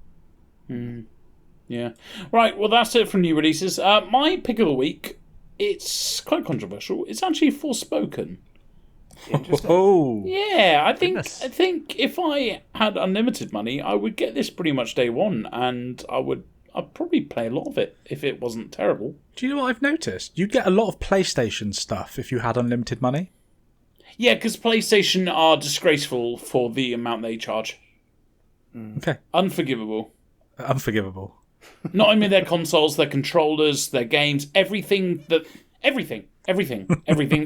Sony brand on. Oh, let's just charge insane amounts. Some dickhead will pay for it. Yep. And Kirk, you've recently got a PlayStation. Yeah, dickhead, didn't I? Yeah, thank you. Exhibit A. Anyway, so we're on to what we've been playing, and I will lead us off by, following up on my cryptic statement earlier, which is basically I am only going to be playing Wrath of the Lich King Classic for the next few weeks, and that's all I've been playing. Because Phase 2 has finally been announced and is landing this Thursday even. So, yeah, this is pretty much... So what does that mean? Yeah, I have no idea what that means. You've got to explain it. A lot of us have been waiting for. This is the release of a raid called Ulduar, which is widely regarded as one of the best ones ever made. I loved it. It's an incredible one. But I came into it after they'd already nerfed it to make it a bit easier. They have this time decided to make it the hardest possible version of itself, which means it includes some balance buffs they did, but sets it back to the original version where everyone died against it every time. To the point where one of the bosses is actually called the Guild Killer because of how many teams broke up over dying to him. So... Nice. I am really looking forward to it, and it is probably going to be taking up 90% of my gaming time for the next while. How much time do you put in it? Because we take the piss that you don't play any new games, and you don't. Yeah, but you play a lot of World of Warcraft, don't you? Significant, yeah. It's not a small amount. Yeah. How much time a week do you put into World of Warcraft? It's probably 10-12 hours a set. And then it will be a bit more with this. It'll probably be more like 15. But you do raids all the time. You're in a guild and yes, yeah. So that's been reduced lately, which is why I was ducking into other stuff.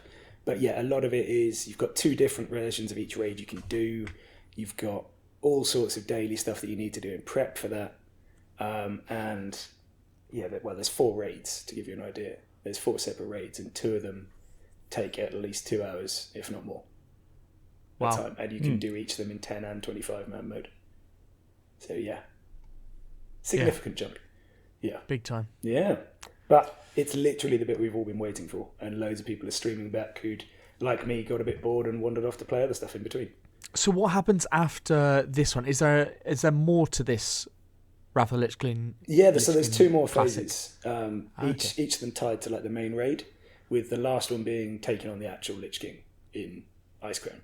So, yeah, that phase 4 is him. I mean, there's a 5th phase after that with another one, but no one cares about it because it was a bit shit. So does everyone just go their separate ways after phase 4? Well, I mean, we'll see. Most likely you'll have the proper hardcore people staying on. Myself, I'll probably drop out after phase 2, just to give you an idea. Right. So you reckon you might be done after the next couple of weeks? The phase will last 3 months. I reckon the next couple of weeks will be the busiest, and then it will be a steady progression for a couple more months, and then we'll see where we are. Yeah. Wow. I would quite like to play some other games at some point, and this does take a lot of your time. So. You know what, Pete? I would quite like you to play some other games as well. Very good. I'm sure you would, but that is a reason I don't do it. Anyway, yes. Very, team player. Thank you. Right, I'll go next, as I also haven't been playing. Team players, baby. Honestly, truth be told, I've been playing the shit out of Tarkov. In fact, I actually found, because I've always thought like, I wonder how many hours. I did find a way to to see how many hours. I'm up to 260, which isn't bad. I thought, if I'm being honest, it was more than that. But yeah, so I've just been playing the shit out of Tarkov. I have been playing Wasteland 3 on the old Backbone, which I said last week. I got the Backbone for Christmas, so it's one of those things that I've been trying to utilise more, and it is fantastic. But anyway, I'm playing Wasteland on the Backbone, Eddie. Just on the Backbone, is the Backbone just what you slide your phone into? Yeah, so I was actually going to talk about the Backbone after Wasteland 3, but I'll talk about it now. So yeah, for our listeners, and for you, Ben. Well, Ben, you've got the Backbone, haven't you? No, I haven't. I've got various different things, and I use the cloud gaming on the Steam Deck, so that's how I primarily do. So basically, at Christmas, I was like, I saw these. I realised I got a new phone that's really good, and it's actually built for gaming. Bless my partner for buying it for me. And I was like, I could play remote play of Xbox, maybe Steam games. And I did all my research, and the best one around is called a Backbone. Yeah. And yeah, basically, it's a controller, really, that you slot your phone into. It's got two other ports, one for your headphones if you don't have Bluetooth, one for charging as well, so you can plug it straight in. There is like a Backbone app that gives you all access to Xbox Game Pass and whatever, but to be honest with you, if you just go on the Xbox app, then you can do remote play from your console onto your phone. There's actually another app called, I think it's called Steam app. Which you can remote play any Xbox game from your console? Yes. Yeah. So if not saying you would, but you could sit on your couch playing Warzone if you wanted to. Yes. Yeah, no, I've done it, Ben. In fact, I even played Rocket League on it. You'd love a good Rocket League. How did you find that? Was it okay? That's a good point, Kirk, because there are some games that I'm not playing on it because obviously the phone is limited size. Yeah. So it's really difficult to focus on kind of looking on things. And things like Rocket League, where you need to be millimeters difference. Yeah. I've stopped playing it because I found myself losing a lot of games because, there's a delay, isn't there? There's a lag between the console and then getting to your phone and I haven't. You know what? I haven't noticed that. I was just about to say that. I was just saying, if you're streaming from your console rather than the cloud gaming, obviously cloud gaming there could be a delay. I experienced that. But if you're going direct from your console, is it a lot better just on your local internet? I haven't found any lag. If I'm being totally honest with you, that's amazing. Yeah. I don't know how it works because I know it does it. It does it through your Xbox when it's on standby mode as well, so it doesn't even turn on. So it's just playing remote play through your. Yeah, I hadn't even considered that because obviously I use cloud gaming a lot on the Steam Deck, and that suffers because of your internet connection and it's cloud gaming. But if it's on your internet connection, just coming from your console, maybe that is better. Obviously, you're experiencing that. Yeah. I'm having no problems whatsoever. Fantastic. And in fact, I've actually been way more pleased with this Backbone than anything because loads of games are optimized for it, which I never even thought of, to be honest with you. In fact, when I saw in the past, like, you can play this on your mobile, I've always thought, what kind of twat does that? But honestly, like, for the gamers, like the dads or the people that don't have enough time, this is perfect because my partner, I'm going to say this quietly, my partner like sees this as us having quality time when we're on the sofa and we're watching a TV show. I'm just playing fucking Wasteland 3 in the background. Like, and to me it's gaming, to her it's spending quality time. So honestly, to all the people like the dads and the people that can't quite get... All the mums. Oh, sorry, and the mums. Come on. Sorry, and the children. Let's do children as well. Any person. And for the grandparents. How do you find the comfort of the controller then? I'm guessing pretty decent. Yeah, absolutely fine. Got no problems whatsoever. It kind of almost feels like a bit like an Xbox controller, just a bit wider, obviously. Yeah. And I know that they do a. So I'm guessing you got the black one. Is that right? Yes. Yeah. So I know they do a. There's a licensed PlayStation one as well. It's white and it's exactly the same layout, and it's even got the offset sticks, so the sticks aren't like down like they are on the on the PlayStation controller. But the main differences are color, and the buttons are labeled as per the square, circle, triangle, and cross. Yeah. That's it. Nice. So there's different variants. I obviously didn't get the PlayStation because I don't have a PlayStation 1, but be careful if you are going to buy them because there are ones that don't, for example, allow PC It's only for Xbox or PlayStation. Oh, really? Yes. So you need to be careful. Some of them say, compatible with this, compatible with that. Basically, I did loads of research. The Razer one, they've got their own one. That was really cool as well. But the Backbone was like everything you could rebind the keys and things like that through the app. I will move on to this. The app itself. So the app is quite shit. And what really, really upsets me. So for a start, like my mum gave it to me. She's like, and it looks like you got Game Pass 3 months free. And I was like, oh, brilliant! I'll just add on. No. It doesn't say this unless you look in the small print. But it's only if you have a brand new Xbox account. Yeah, but that's kind of standard though, really. I don't know. I would expect to add it on. Yeah, I bought a headset before, Kirk, and it added. You can add on. You just put in you go onto Xbox, put in the code, and it adds on. Really? Yeah. All right. Okay. Yeah, shit you not. But what's really disgusting about the Backbone is, so it gives you a free trial. It said, 3 months free trial, and I was like, fuck, I'll do that later. And then I got an email about a week later saying, you know what, why not have a year's free trial? And I was like, okay, put it on. And then obviously it says it's £60 a year, and it gives you nothing. It's absolute dog shit. Like, it's a shit app. It's got nothing extra. It gives you, like, suggestions of games, and that's the only thing that I see a benefit for it. And, of course, they've got that disgusting £60 a year. Obviously looked into it, and as soon as, if you don't cancel it a day before, then that £60 come out, and then you can't get it back. Which is just sneaky. Fucking disgusting. Yeah. It's really sneaky. It pisses me off, because a lot of people... Ben, I bet you've been a victim of this in the past. You put your free trial in, you forget about it, and then boom, a year later, £60 come out, and you go, what? Where's that come from? Yeah. I have. Yeah. I used to do that with Amazon, and luckily it happened to me with Amazon Prime years ago, and I phoned them up and they refunded me. But yes, I have been stung by it. Yeah, so that's the only thing I would say. Definitely, anyone who wants to do a bit of casual handheld gaming, get a Backbone. It's fantastic. A lot of games are optimized for it as well. And it means you can, get away with quality time with your partner and also play games. I need one of those.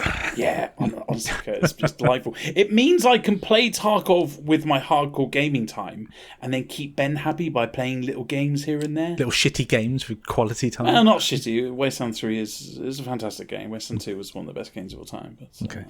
Well, how about you talk about Wasteland 3 then? Yeah, I haven't got much to say about it. It's brilliant. Yeah. No. I'm enjoying it, but I'm enjoying it way more than when I've played it hardcore. But that's probably because I'm not dedicating my full attention to it. So I'm kind of, I'm watching TV and I'm looking down and I'm pressing A and I'm reading the text. It's all subtitle, which is good. To be fair, it's a really good game to play on the Backbone because it's quite slow. Like, you just press A when you want to progress the conversation. And even on the big maps, you don't need to even pause it, really. But obviously, anytime you can pause it. There's no, quick time. I did play Forza Horizon on it for a while, but I found that, the amount of concentration I had to focus on the car. If you lose concentration for a second, you lose your car. So it wasn't really a good kind of Backbone casual playing. Okay. But this game, absolutely perfect for it. I'm really, really enjoying it. And you know what? This might be the first time I complete it because every other time I've lost interest and given up. But this time, there's no losing interest because I'm also watching TV or I'm watching a movie. Yep. So I don't know if that speaks volumes about a game that I need to be doing something else at the same time of playing it. That's why I love handheld gaming, Eddie. Yes. Some games are just built for it where you can have a program on in the background and you're dual wielding, and it's just because some games you just don't want to have on the fucking TV or on the monitor and do nothing else. Well, that's why I think I stopped playing Wasteland 3. I think I've tried to complete it 3 times now, and every time I've given up because I don't want to be dedicating my whole time to a game that I think is okay, and I don't want to do all this reading in between battles and stuff like that. So I think this is the way to complete it. I will finish off and say I have started playing This Land Is My Land. You know, that famous game that you've all heard of.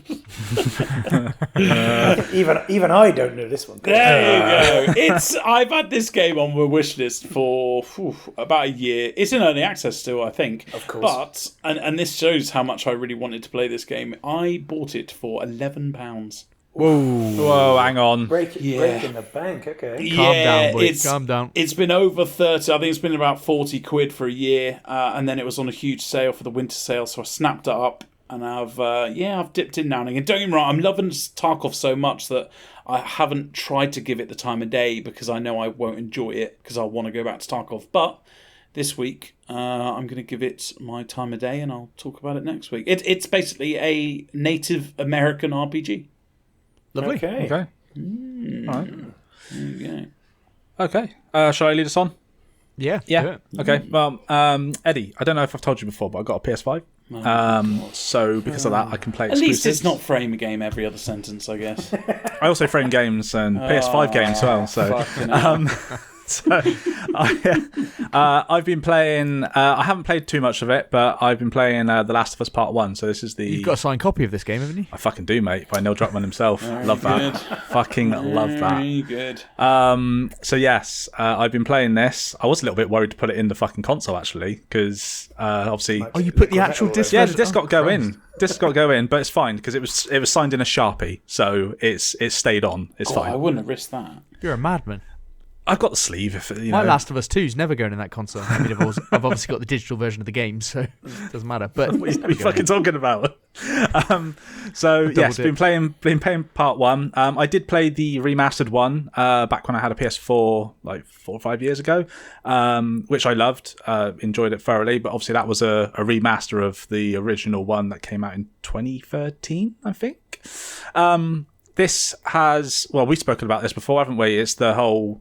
Is it a remake? Is it like a really good remaster? All that kind of bollocks. Money grab, yeah. Little money grab. I'm not. Do you know what? Fucking looks fantastic. Honestly, does it?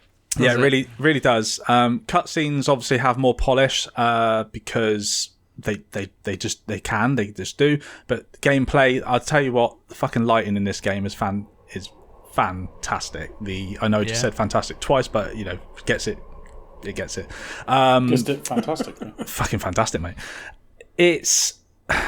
I can't remember when I played the remaster too much. I obviously remember like a lot of the mechanics and the layout of the levels, etc.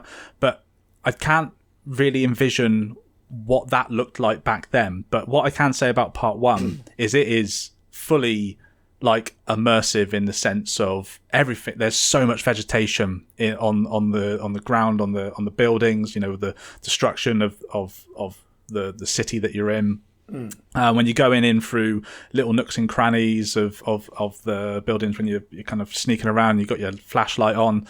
Again, going back to the lighting thing, it is genuinely phenomenal. I was even just kind of like looking around just to see how the light bounces off of things and how my shadow works off of when you're playing as Joel, just to see how kind of like things work, and they have done a phenomenal job on it. The mechanics feel the same as they did back from 2013, if I'm being totally honest, and I don't know if the animations have had in terms of gameplay, if the animations have had much in the way of work. I would have to go to like one of those Digital Foundry videos and see what they've done on the side by side, but it does feel nice to play. And they've got a shit ton of accessibility features in there as well, so you can have it as easy or as hard as you want. I think it also comes with there was a DLC, wasn't there? Am I saying that right? Yes, there is. It's called Left Behind. Left Behind, yeah. So they've got that included with this game as well, which they advise you play after you've done the main game, obviously. Yeah. But the opening of the game, which I played the other night. The roommate was watching me as well. She was fucking loving it. So obviously it's all set at night. You initially take control of Joel's actual daughter, walking around the house trying to find her dad, and just it really does set the scene basically. Driving past the house that's on fire in the middle of like the field is just phenomenal to look at. They have done a good job with how this is visually represented for you to kind of really, it is eye candy essentially. I'm gonna be honest and say that it is a 2013 game, just with a bit of polish, like in the sense of the mechanics, but the visual presentation like deserves an award, if that makes sense. Like it I am does. jealous, Kirk. I am jealous. But I want it for £25. Yeah, that's want it fair full enough. I mean, price. it's probably going to be a while before that actually happens. Sorry, how much is it? I mean, I think you can get it for like 55 quid, 60 quid. It was a full price PS5 game though. But it's not on PS4, this one. So this is PS5 only. But yeah, man, it is. I think you'll love it, Ben, when you do get around to doing I want it. I want it, but it is still The Last of Us though. That's exactly, the thing.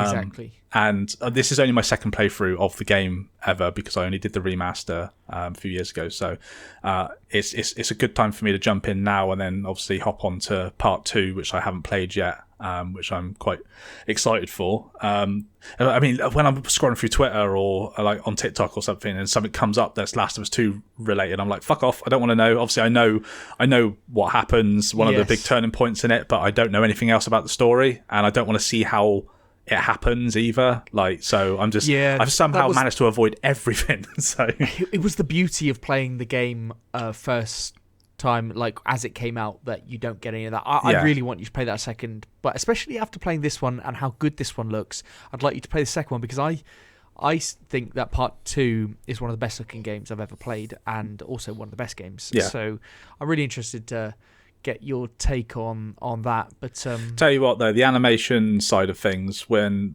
like the cutscenes do look stellar. Like they're really detailed. I mean, I know I bet they do. It's for just 65 wonderful. quid. I want it fucking coming out of the TV screen, touching me. That's what I want. Yeah, it's a bit excessive. Well, you talk about that, Eddie, but the TV show came out. Yeah, nice. That's not nice because it's not coming out of the TV and touching me.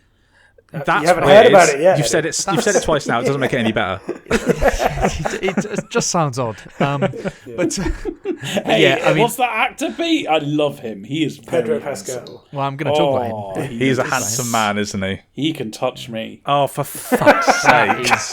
Would that increase your immersion juice level? Now he's sopping out, oozing out. One might say. Feast for the eyes, is it? Eye candy, I believe you called it. Ben, tell us about the show. Yeah, okay.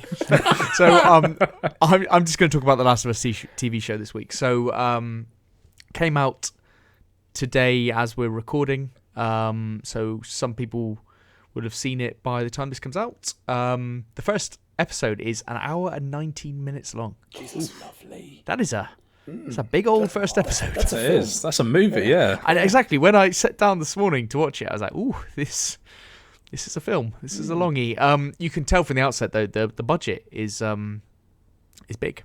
Yeah. You know, at the start of Game of Thrones, it's got that animated sequence. Yes, of course. Yeah. It's got very similar one for this show. So you can tell HBO are obviously putting this on like the same kind of pedestal or what as have Game you, of Thrones, yeah. Yeah, and supposedly this first season of The Last of Us has cost the same as the first 5 seasons of Game of Thrones. How is that possible? Yeah. Shit. Don't know. Inflation, Kirk. Inflation. Yeah, inflation certainly plays a part. But So supposedly, and it's pretty faithful to the game so far. We'll say that, and Pedro Pascal's performance is fantastic. Yeah, Awesome. It is absolutely no doubt brilliant. Especially there's the opening of the game for those who've played it and for those who haven't. But there's a hard hitting opening, and it hits you more than the game does. And I thought it's one of the most memorable parts of the game. It's one of the most memorable and emotional scenes of any video game. Up there in a top 10 that you'll find. And this does it justice. Nice. It really, really does. Beyond this, and beyond, I don't know what this is doing for much for fans who aren't fans of the video game. I don't know if it's going to grab those people. They do a job at trying to explain kind of the world, and they do a lot of setup more than the game does, because obviously it's a TV show, so they need to do more than a game would do. But they don't do a hell of a lot more in terms of the world and world building as it stands now. And I don't know whether that is something then that's that's lacking. I've asked my brother to watch this because he doesn't know about the games. He doesn't know about the franchise. Doesn't know about anything to do with the game. So it'll be interesting to get his take whether he really likes it or not. So, because question. I just got. Let me interject a sec. So, I showed the trailer of this to my roommate, and Right, I love how it gets a little snigger every time. And I said, "Would you watch this?" Obviously, she does know what The Last of Us is because I play games, and she knows what it's about now. But she said, even if I hadn't have known that Last of Us was a game, I'd be interested in this. I don't think HBO are aiming for people that aren't fans of the game. That are fans of the game in that way. I think it is just to open the story up just to anyone. Like, I think they are aiming at fans of the game. Having watched it and what. I would be surprised, Ben. I think they're trying to do a Game of Thrones with it, which is we know we're going to get a set number from the fans. It would be silly to go for the game because the gamers are going to watch it regardless. Especially if it's a like for like, almost a like for like, because all you're doing is just putting it on screen. I think that's why The Witcher, and you can object to this, I don't think The Witcher's too gamey. For example, The Witcher, the main bit about his Witcher is his magical powers, and you see it twice in the whole bloody thing? Oh, roommate loves that show as well. Yeah, no, my roommate also loves that show. But that's what I mean. I think that they've gone down the route of just focus on how fucking handsome he is, and then, the rest of the gamers will just join in for the lols. By the way, for those of us who have actual roommates, this makes it very difficult to express your living situation. But, crack on. So, I mean, it's interesting you say that, and I think you probably are onto something. They're obviously trying to open this up to a wide audience. It's on Sky Atlantic it's on the homepage. It's the biggest thing. It's what they're really pushing. So, and obviously not everyone plays computer games. So, yes, they are trying to diversify. Absolutely. I'm interested to hear reviews from those people. Because I am always going to like it. Yes. Because I'm interested in The Last of Us, and I'm already pre-invested. And all the reviews that have come out, and all the articles that I've read, like best video game adaptation, all this kind of stuff. Yeah, I've seen that. They're all from gamers. Yeah. They're all from gamers. So, and they're all people who've played the game.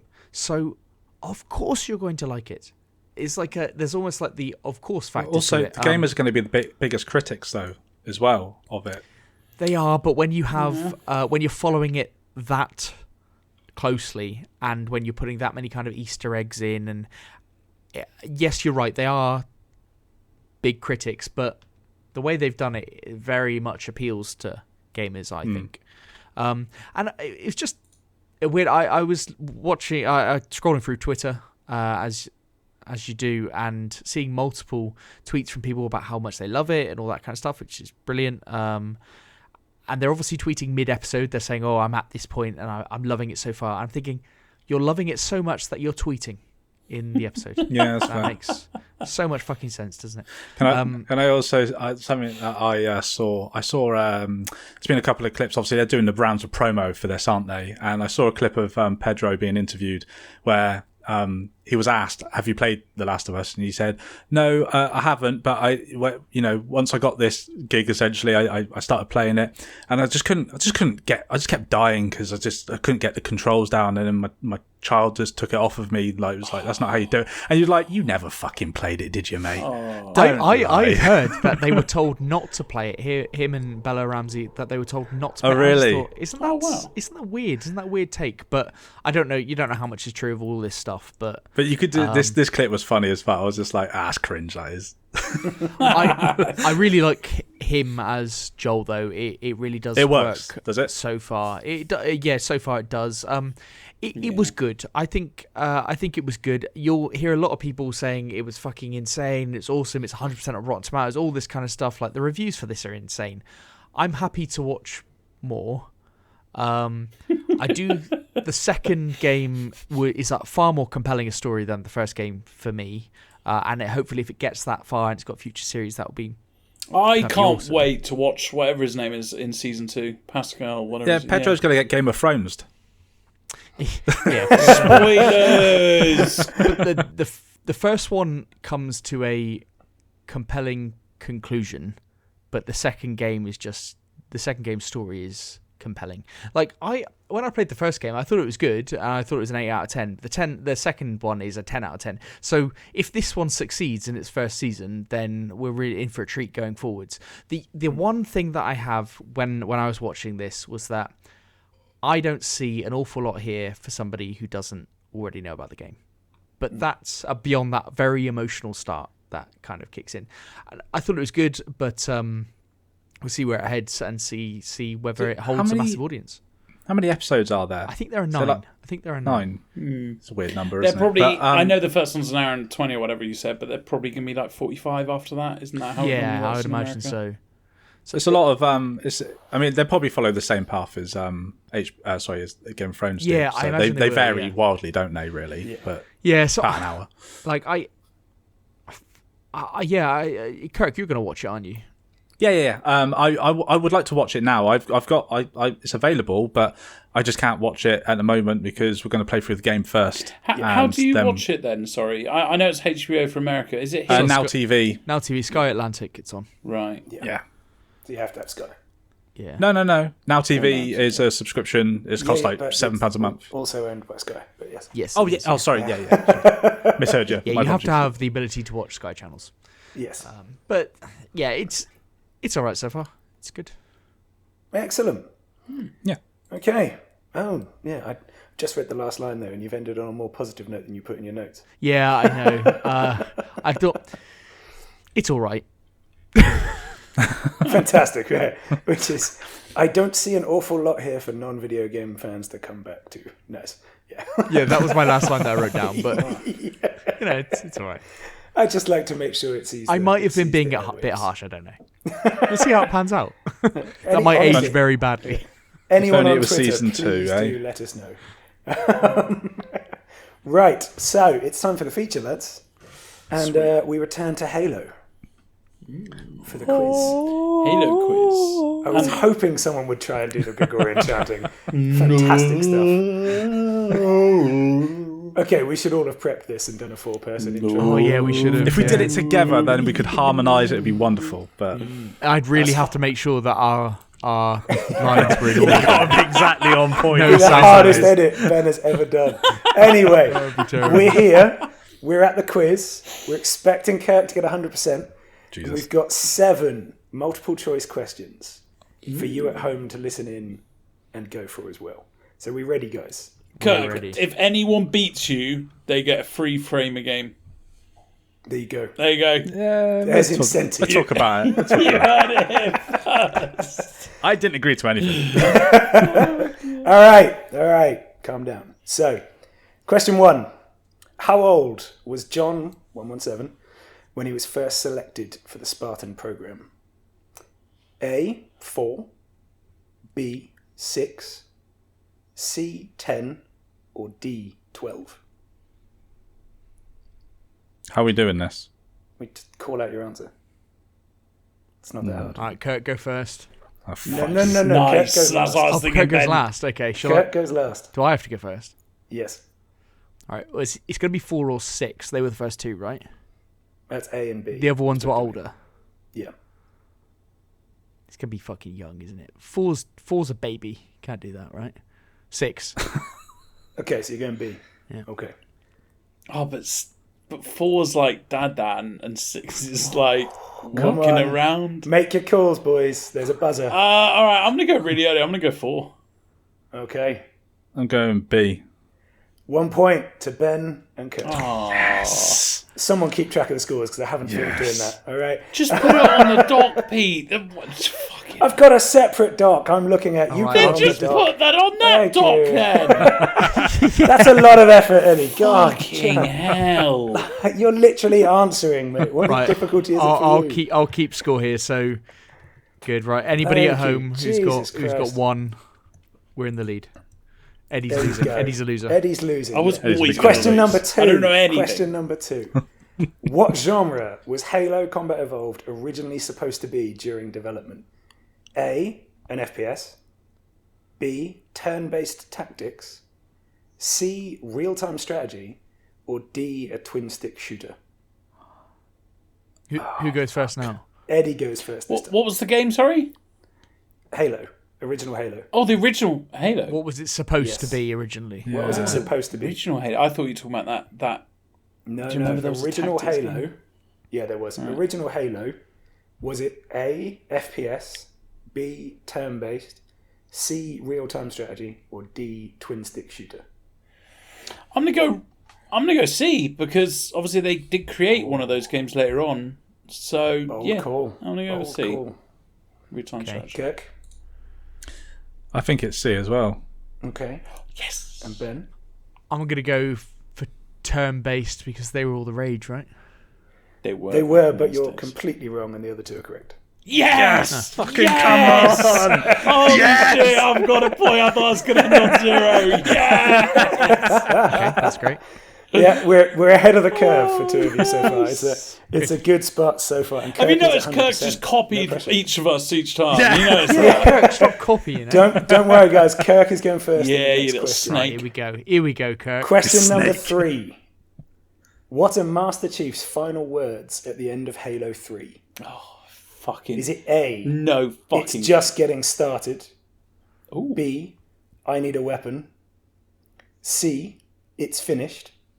Or D, wake me when you need me? D.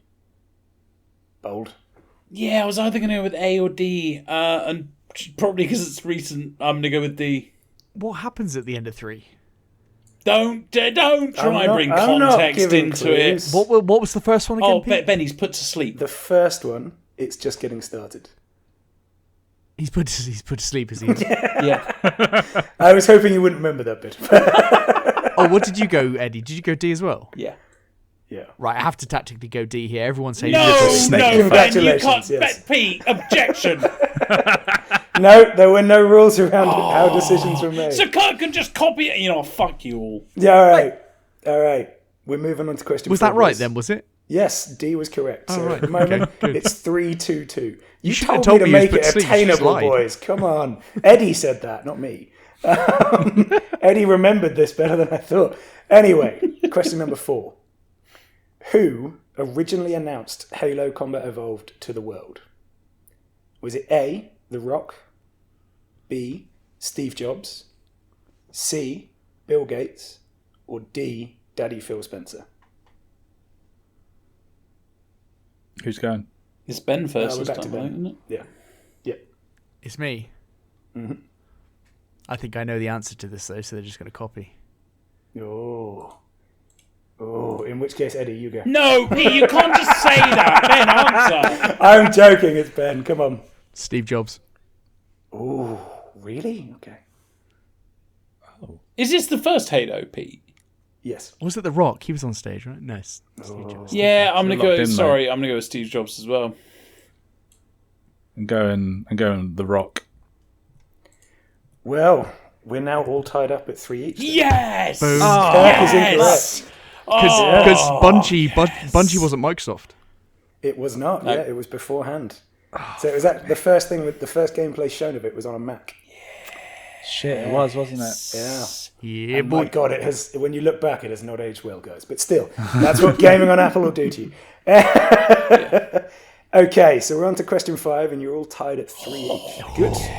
Good performance so far. 3 They out of thought 4. they were going to get none. I thought know. it was 0, I yeah, mean, you well did done. tell me to make this attainable, but I may have undershot it. Kirk is underperforming, if anything. Massively Yes, underperforming. Kirk is, I think. Kirk I is mean, underperforming. I can't wait to get Actually- that frame again. Oh, what game shall I get framed? Oh, maybe get The Last of Us Part 1 signed. Lovely. Yes. You know it's available. Fuck Anyway. you. Anyway, question number 5. How many rounds were in the clip of the original assault rifle, the MA5B, in Halo? A, 60, B, 36, C, 24, or D, 32? D32. Bold. Okay. Who's next? Oh, Ben, sorry. Can I No, change? it was you first. Sorry, and you've yeah. answered. Can I go 36, please? Sorry. Sorry. I'm also going 36. I can see Oh, 36 of course, in my mind. Ben's copying. Yeah. Okay. No original Okay. thought. Oh, fuck, it's between 2. Is it 32? Can I change my on, answer Kirk. again? I think it's 32. Okay. Well, you've all answered. You're all fucking wrong. Yeah, 64, isn't 60. It's 60. Oh, No 60. way. Yeah, it was 60 bullets in original Halo. you get Halo so 3, it was 32. that's so many. Oh, see, the 36 was never anything. 36, no, not the assault rifle anyway. Oh, okay. I think 36 is the number you see on the BR when you've got... Oh, yes, it is. You're That's right. why I Oh, changed right. my mind. Because That's it shoots remaining. 3 bullets at a time, Yeah, doesn't it? That's as why well? I changed it, that's actually, it. because 32 jumped out at me, but then I thought, hang on, multiples of 3, that doesn't make sense. Yeah. And 32 was the figure from Halo 3. So yeah, before that you had 60 bullets, the spray wildly. Kirk, how do you feel? You let yourself down Fucking again? dog shit, mate. So many. Well, we've got the games. last 2 questions remaining, and you're all tied on 3 still.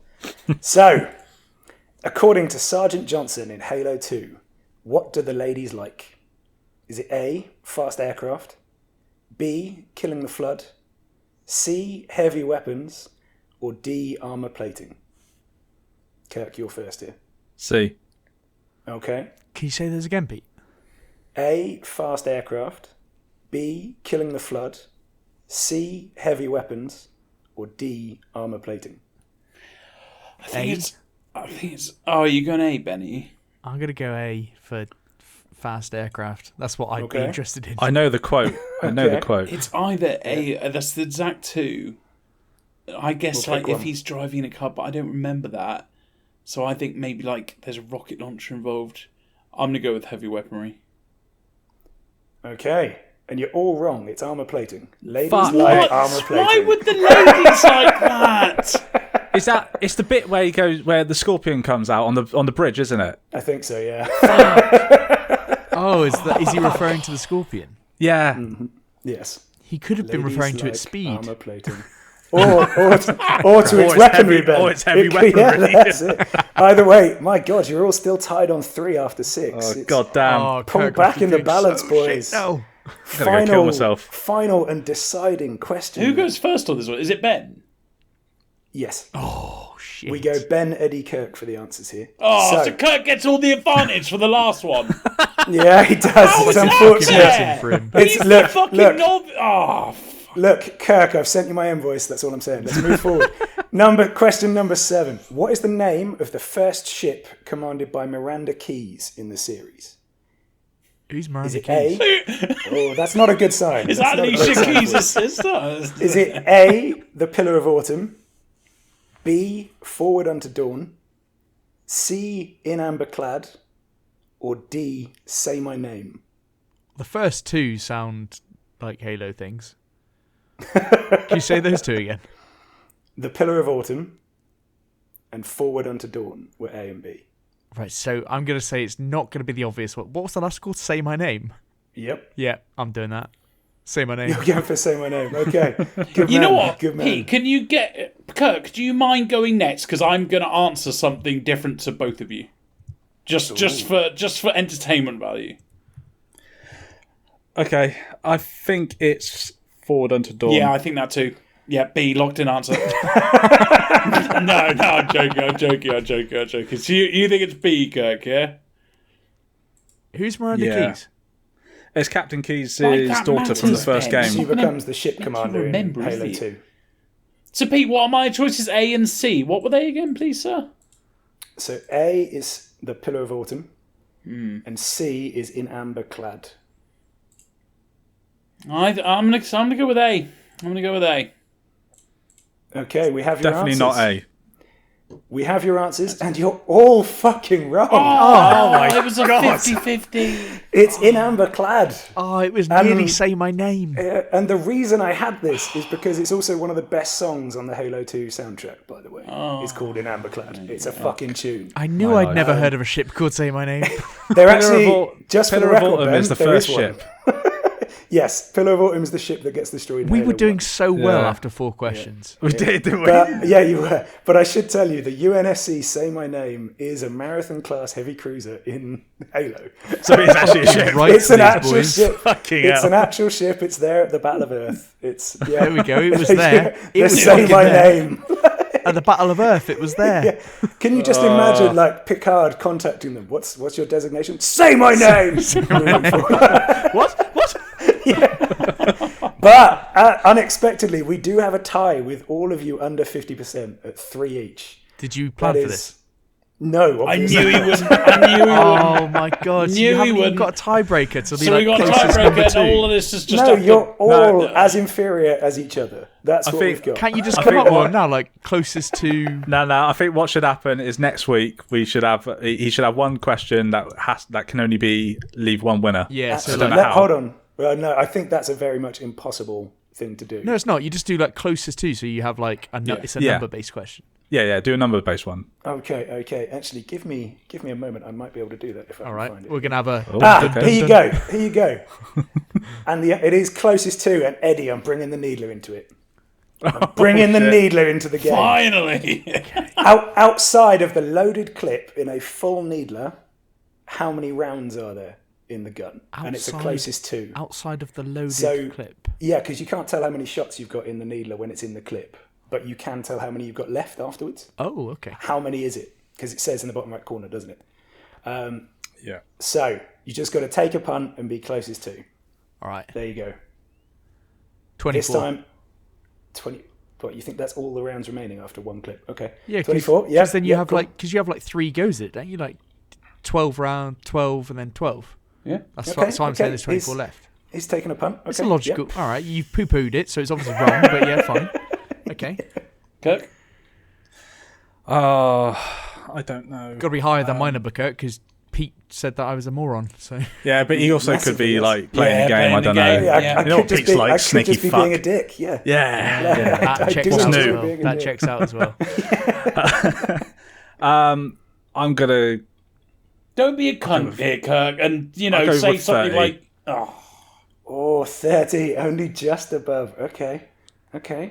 Right, I think I've got to go for the sensible option and say 31. Yeah, lock him out with 31. Very, very clever, Eddie, because it's 180. Yeah! Oh, shit! Eddie wins the Halo. Yeah. I mean, I could not be more disappointed in you guys on a closest to the thing, where you've ended up with 31 of 180 to win it. Oh, I love it. 3 from 7 each tied. I feel disgusted with myself. And you should be, Kirk. You're the one who's meant to be a master of this stuff. Eddie, Well- what frame do you want? You were all laughing at me. Oh, Eddie won't get 1 point. Look at me weren't, now. That's what you said, you fucking dickhead. We weren't Say laughing my at you. name. Sorry, no. You're all laughing at me. No, You literally chastised yourself over this whole thing. Call and you me the fucking won. Halo King from we're now all on, we're all Kirk. laughing at Kirk. We're not laughing at you. Yeah. All we off, know, Eddie, the one who said there were no memorable moments in Halo when we were doing that top 3 ranking thing, He remembers is the now most. the one who knows Halo best of you 3. I don't want to hear anything else shit about Halo from you anymore, Eddie. All right, I don't want to hear it. All right, it's your king of best. It's your Halo favourite trivia. franchise from now on. Yeah, my God. Well, on that very disappointing note, Ben, how can people complain about this? Complain or tell us their scores, obviously. Yes, that too. You can email us, podcast@grumpygamers.co.uk, tweet us at grumpygamerspod, we're on YouTube, Grumpy Gamers Podcast, and Twitch, Grumpy Gamers Podcast, all one word. Yes, indeed. But for this week, and to follow Kirk, I expect more Gregorian chanting, it's GG. GG. GG. GG. Oh.